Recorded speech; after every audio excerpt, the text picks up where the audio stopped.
Shalom, puji nama Tuhan, saudara semuanya. Saat ini kita akan merenungkan firman Tuhan. Sebelum itu, mari kita tunduk kepala, kita berdoa. Bapa yang baik, pribadi yang terus ada buat kami, Engkau yang juga selalu ada bersama dengan kami. Terima kasih untuk penyertaan-Mu yang sempurna. Terima kasih juga untuk kesempatan kali ini kami hendak merenungkan firman-Mu. Roh Kudus yang akan pimpin, Roh Kudus yang akan terangi hati kami, sehingga ketika kami membaca merenungkan, kami sungguh-sungguh dapat memahami, bahkan melakukan apa yang menjadi firman-Mu. Roh Kudus pimpin pemberitaan perenungan firman Tuhan kali ini, dalam nama Tuhan Yesus Kristus kami berdoa. Amin. Saudara, kita akan merenungkan firman Tuhan. Saya akan bacakan dari Ulangan pasal 7 ayat 1 sampai 11. Tuhan pribadi yang setia. Saya akan bacakan buat saudara semuanya. Ulangan 7 ayat 1 sampai 11. Apabila Tuhan Allahmu telah membawa engkau ke dalam negeri kemana engkau masuk untuk mendudukinya, dan Ia telah menghalau banyak bangsa dari depanmu, yakni orang Het, orang Girgasi, orang Amori, orang Kanaan, orang Feris, orang Hewi, dan orang Yebus, 7 bangsa yang lebih banyak dan lebih kuat daripadamu. Dan Tuhan Allahmu telah menyerahkan mereka kepadamu, sehingga engkau mukul mereka kalah. Maka haruslah kamu menumpas mereka sama sekali. Janganlah engkau mengadakan perjanjian dengan mereka, dan janganlah engkau mengasihani mereka. Janganlah juga engkau mengawin dengan mereka. Anakmu perempuan janganlah kau berikan kepada anak laki-laki mereka, ataupun anak perempuan mereka jangan kau ambil bagi anakmu laki-laki. Sebab mereka akan membuat anakmu laki-laki menyimpang daripadaku, sehingga mereka beribadah kepada Allah lain. Maka murka Tuhan akan bangkit terhadap kamu, dan Ia akan memunahkan engkau dengan segera. Tetapi beginilah kamu lakukan terhadap mereka. Mezbah-mezbah mereka haruslah kamu rubuhkan, dan tugu-tugu berhala mereka kamu remukan, tiang-tiang berhala mereka kamu hancurkan, dan patung-patung mereka kamu bakar habis. Sebab engkaulah umat yang kudus bagi Tuhan Allahmu, engkaulah yang dipilih oleh Tuhan Allahmu, dan segala bangsa di atas muka bumi untuk menjadi umat kesayangannya.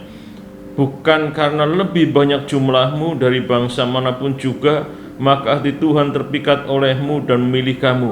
Bukan kamu ini yang paling kecil dari segala bangsa, tetapi karena Tuhan mengasihi kamu dan memegang sumpahnya yang telah diikrarkannya kepada nenek moyangmu, maka Tuhan telah membawa kamu keluar dengan tangan yang kuat dan menebus engkau dari rumah perbudakan, dari tangan Fir'aun raja Mesir.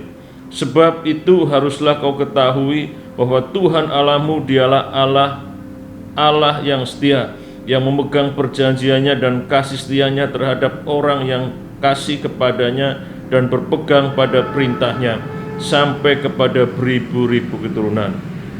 Tetapi terhadap diri setiap orang dari mereka yang membenci Dia, Ia melakukan pembalasan dengan membinasakan orang itu. Ia tidak bertangguh terhadap orang yang membenci Dia, Ia langsung mengadakan pembalasan terhadap orang itu. Jadi berpeganglah pada perintah, yakni ketetapan dan peraturan yang kusampaikan kepadamu pada hari ini untuk dilakukan. Saudara, pembacaan firman tersebut merupakan bagian dari khotbah atau pidato Musa di hadapan umat Israel sebelum umat Israel memasuki tanah perjanjian. Dalam khotbah atau pidatonya, Musa memberikan nasihat dan juga peringatan, memberikan peringatan apa yang tidak boleh umat Tuhan lakukan ketika nanti mereka akan masuk dalam tanah yang dijanjikan oleh Tuhan. Yang kedua, Musa juga memberikan nasihat apa yang harus dilakukan sebagai umat Tuhan. Jadi dari pidato ini, dari khotbah ini, Musa menyampaikan bahwa bangsa Israel, umat Tuhan pasti akan mendapatkan apa yang sudah Tuhan janjikan. Karena tadi ayat yang ke-9 bahwa Tuhan adalah Tuhan yang setia. Apa yang dijanjikan itu pasti akan dilakukan. Tuhan yang berpegang pada perjanjiannya. Sehingga Musa menyampaikan bahwa suatu saat mereka akan masuk, suatu saat mereka akan menikmati apa yang sudah Tuhan janjikan. Dan ketika mereka masuk, menikmati hidup di dalam janji-janji Tuhan, menikmati perwujudan dari janji Tuhan itu, Musa memberikan peringatan dan juga Musa memberikan nasihat. Dan nasihat peringatan itu kalau diringkas dalam satu kata, bisa saya katakan Musa memberikan nasihat atau peringatan kepada umat Israel supaya mereka tetap setia. Tuhan mereka adalah Tuhan yang setia, Tuhan yang berpegang pada perjanjiannya. Ayat yang ke-9 dikatakan, sebab itu haruslah kau ketahui bahwa Tuhan Allahmu dialah Allah, Allah yang setia, yang memegang perjanjian dan kasih setianya terhadap orang yang kasih kepadanya dan berpegang pada perintahnya sampai kepada beribu-ribu keturunan. Tuhan adalah Allah, Allah yang setia.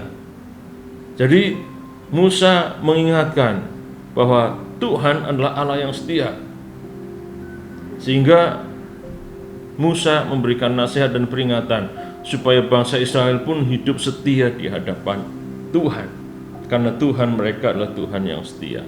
Saudara, firman Tuhan ini berbicara kepada kita semuanya, mengingatkan kita semuanya sebagai umat-umat Tuhan bahwa Tuhan yang kita layani sama adalah Tuhan yang dilayani oleh Musa. Tuhan yang kita layani adalah pribadi yang setia, yang terus berpegang pada perjanjiannya. Oleh karena itu, nasihat dan peringatan Musa kepada umat Israel juga berlaku bagi kita, supaya kita juga setia kepada Tuhan. Saudara, kalau kita perhatikan dari ayat yang ke-1 sampai ayat yang ke-11, setia kepada Tuhan dalam konteks ini kita bisa belajar 3 hal. Musa memberikan peringatan kepada bangsa Israel supaya bangsa Israel itu tetap setia ketika mereka hidup menikmati janji-janji Tuhan. Setia di sini yang pertama artinya setia berarti tidak melakukan kompromi.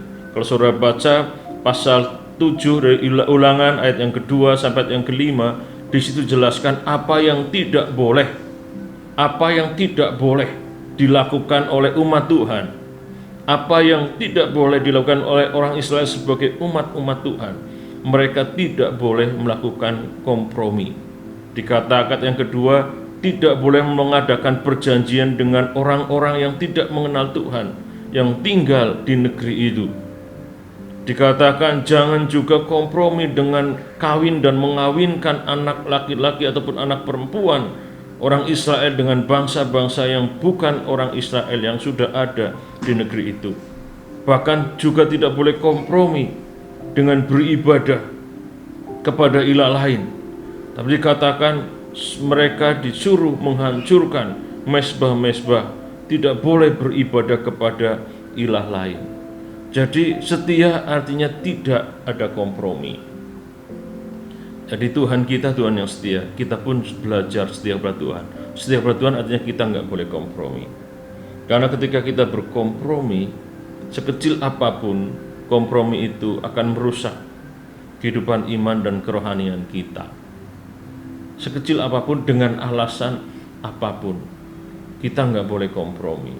Di sini dikatakan orang-orang Israel nggak boleh kompromi, ya, mengawinkan anak mereka, karena ketika kompromi akan terjadi, sebab mereka akan membuat anakmu laki-laki menyimpang daripadamu sehingga mereka beribadah kepada Allah lain. Kelihatannya nggak apa-apa, ya, dikawinkan dengan orang yang tidak mengenal Tuhan. Tapi ketika kompromi seperti itu akan terjadi, akan mempengaruhi dan akhirnya menyimpang dari jalan Tuhan. Jadi nggak boleh kompromi sekecil apapun. Jadi kalau kita mau setia kepada Tuhan, kita nggak boleh kompromi. Nggak boleh menyembah ilah lain selain Tuhan. Dengan alasan, dengan tujuan apapun, kita nggak boleh kompromi. Kadang-kadang orang mengatakan, yang penting hati, kita ikut melakukan tindakan-tindakan menyembah kepada ilah lain dengan alasan ya untuk menghormati. Itu sudah kompromi. Kalau kita lihat pidato Musa tegas, apalagi kita ikut melakukan ibadah kepada ilah lain, jelas itu tidak dibenarkan. Itu kompromi, apapun alasannya, itu kompromi. Ketika kita umat Tuhan, kita harus tunjukkan bahwa kita umat Tuhan. Kita beribadah hanya kepada Tuhan, nggak boleh kepada yang lain. Ya, di zaman milenium baru, zaman serba digital, tapi realitanya masih banyak orang yang masih percaya pada ilah-ilah lain, pada kuasa-kuasa lain. Ketika sakit, ya masih melakukan kompromi, ya, menyembah, mengandalkan, percaya kepada ilah-ilah lain dengan harapan mendapatkan kesembuhan. Yang penting sembuh. Setelah itu nanti minta ampun sama Tuhan. Itu namanya kompromi, dan itu tidak dibenarkan. Kalau saudara setia kepada Tuhan, berarti saudara nggak akan melakukan kompromi. Itu yang pertama. Setia kepada Tuhan artinya kita juga memprioritaskan, mengutamakan Tuhan. Jadi Tuhan itu setia. Kita sebagai umat Tuhan pun harus setia kepada Tuhan. Setia kepada Tuhan artinya nggak kompromi. Yang kedua, setia kepada Tuhan artinya kita memprioritaskan Tuhan. Kita mengutamakan Tuhan. Kalau kita baca ayat 1, ayat 2, 7, 8, Musa mengingatkan bahwa bangsa Israel mendapatkan kemenangan demi kemenangan dari bangsa-bangsa itu bukan karena kekuatannya, tetapi karena kuasa Tuhan. Dan juga diingatkan bahwa Tuhan memilih umat Israel juga bukan karena bangsa Israel lebih besar dari bangsa-bangsa yang lain. Dikatakan, bukankah engkau yang terkecil? Tetapi karena Tuhan mengasihi. Karena Tuhan begitu mengasihi umat Israel, dikatakan menjadi umat kesayangannya. Dan itu yang membuat bangsa Israel mengalami kemenangan demi kemenangan. Umat Israel mendapatkan tempat yang istimewa di hati Tuhan. Kita sebagai umat-umat pilihannya, kita juga percaya bahwa kita mendapatkan tempat yang istimewa di hati Tuhan. Kita menjadi umat-umat kesayangan Tuhan. Oleh karena itu sudah seharusnya kita pun juga menempatkan Tuhan pada posisi yang istimewa di hati kita. Kita memprioritaskan Tuhan. Kalau Tuhan begitu mengistimewakan kita, sudah seharusnya kita juga mengutamakan Tuhan dalam hidup ini, memprioritaskan Tuhan dalam kehidupan kita sehari-hari. Saudara, kita orang-orang yang sudah mendapatkan kasih sayang dari Tuhan, maka sudah seharusnya kita juga menempatkan Tuhan dalam posisi yang istimewa di hati kita. Tahun 2025 baru beberapa hari kita masuk, dan kita tidak tahu bagaimana dan apa yang harus kita jumpai dan hadapi di tahun 2025. Satu hal yang harus kita ingat, tadi Tuhan kita Tuhan yang setia, Tuhan yang tidak pernah mengingkari janjinya. Mari kita tetap memprioritaskan Dia dalam hidup ini. Kita boleh mungkin menyusun strategi, menyusun rencana untuk menghadapi tantangan kesulitan yang mungkin terjadi. Tapi lebih dari itu, yang utama kita harus memprioritaskan Tuhan dalam hidup ini. Matius 6 ayat 33 dikatakan, tapi carilah dulu kerajaan Allah dan kebenarannya, maka semuanya itu akan ditambahkan kepadamu. 34, sebab itu janganlah kamu khawatir akan hari besok, karena hari besok mempunyai kesusahan sehari cukuplah untuk sehari. Dari apapun kekhawatiran, pergumulan, bahkan kecemasan, ketakutan kita, prioritaskan Tuhan, utamakan Tuhan. Maka Tuhan akan tolong, maka Tuhan akan mampukan kita. Yang ketiga, setia kepada Tuhan artinya hidup berpegang pada perintah Tuhan. Ayat yang ke-11.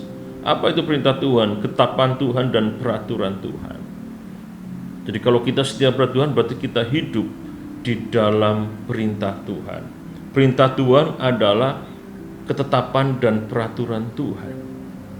Jadi peraturan-peraturan Tuhan dan ketetapan Tuhan itu kita jadikan perintah bagi kita. Artinya mau nggak mau harus kita lakukan. Apa yang Tuhan tetapkan, apa yang Tuhan berikan, aturan Tuhan itu sebagai perintah. Sehingga kita harus melakukan. Itu bukti bahwa kita setia kepada Tuhan. Setia kepada Tuhan artinya kita berpegang pada perintah Tuhan. Apapun itu yang menjadi ketetapan Tuhan di dalam Alkitab, kita harus lakukan karena itu adalah perintah Tuhan. Kita nggak perlu mendebatkan apa yang menjadi ketetapan Tuhan, itu perintah Tuhan, harus kita lakukan. Itu bukti bahwa kita itu setia.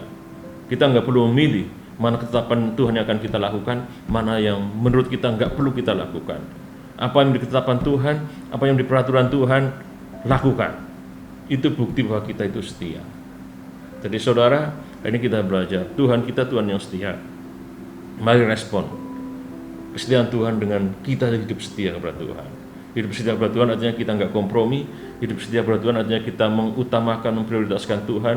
Hidup setia artinya kita melakukan setiap perintah Tuhan. Tuhan berkati kita semuanya. Kita berdoa. Terima kasih Bapa, terima kasih untuk nasihat, terima kasih untuk firman-Mu. Roh Kudus yang mampukan kami, mampukan untuk memahami, untuk mengerti, dan mampukan kami untuk hidup melakukan setiap firman-Mu. Kami bersyukur Tuhan untuk firman Tuhan yang sudah kami renungkan. Dalam nama Tuhan Yesus Kristus kami berdoa. Amin.